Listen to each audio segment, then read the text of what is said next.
ಇಲ್ಲ, ಇದು ಒಂದ್ ನಿಮಿಷ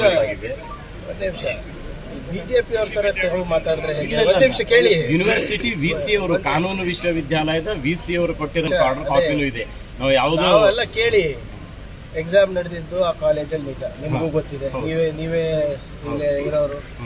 ಅದು ಟ್ರಾನ್ಸಿಟ್ ನಲ್ಲಿ ಕಾಲೇಜ್ ಹೊರಗಡೆ ಬಂದ್ಮೇಲೆ ಅವ್ರು ಯಾರೋ ವ್ಯಕ್ತಿ ಅದಲ್ ಬದಲ್ ಮಾಡಿದಾನೆ ಅಂತ ನಾವು ನಮ್ದ ಜವಾಬ್ದಾರಿ ಹೇಳಿ. ನಾವು ಬರೀ ಇನ್ಫ್ರಾಸ್ಟ್ರಕ್ಚರ್ ಕೊಡೋದಲ್ಲ, ಪರೀಕ್ಷೆ ನಡೆಸೋದು ನಮ್ ಜವಾಬ್ದಾರಿ. ಕ್ವೆಶ್ಚನ್ ಪೇಪರ್ ಕಳಿಸಿದ್ವಿ ಇಲ್ಲ. ಟ್ರಾನ್ಸಿಟ್ ನಲ್ಲಿ ಯಾವ್ದೋ ವ್ಯಕ್ತಿ ಕೆಲವು ಪೇಪರ್ ಗಳನ್ನ ತೆಗೆದು ಅದಲ್ ಬದಲ್ ಮಾಡಿದಾರೆ ಅಂತ ಇದೆ ಟ್ರಾನ್ಸಿಟ್ ನಲ್ಲಿ, ನಾಟ್ ಇನ್ ದ ಪ್ರೆಮೈಸಸ್. ಅದೇನಿದೆ, ತನಿಖೆ ಆಗ್ಲಿ ಬರ್ಲಿ.